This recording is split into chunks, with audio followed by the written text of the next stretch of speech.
My first video blog for 2009 gives me the opportunity to talk to you about an exciting constitutional proposal that has been developed by Barry O'Farrell, the leader of the New South Wales Liberal Nationals Coalition.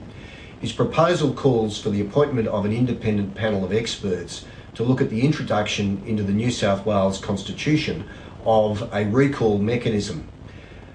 A recall mechanism allows the people of New South Wales to involve themselves in creating a trigger for an early election. It is a proposal that comes largely from the United States, where their constitutions in many states provide the possibility where a government has been either corrupt or incompetent to petition the head of the government of those states to cause an election to be held either in an individual electorate or as a general election. The proposal that's put forward by Barry O'Farrell would see the possibility of the people of New South Wales, when confronted, say as in the present circumstances, by an incompetent and mismanaged government, to be able to either sign a petition or go online and indicate their desire for an early election to be held.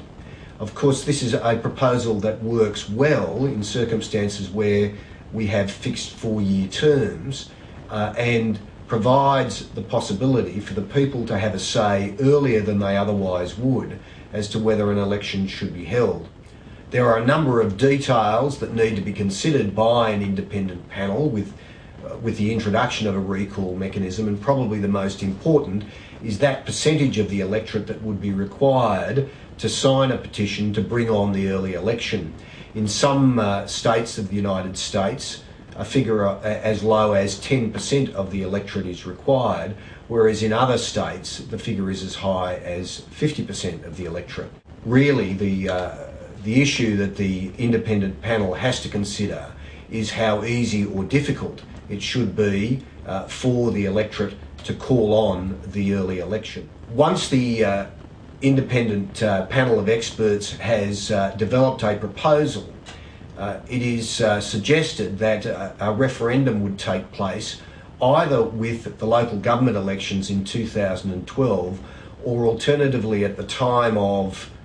the general election in 2015. For the people of New South Wales, this will be one of the most significant constitutional reforms in over 2 decades, and I would encourage all members of the electorate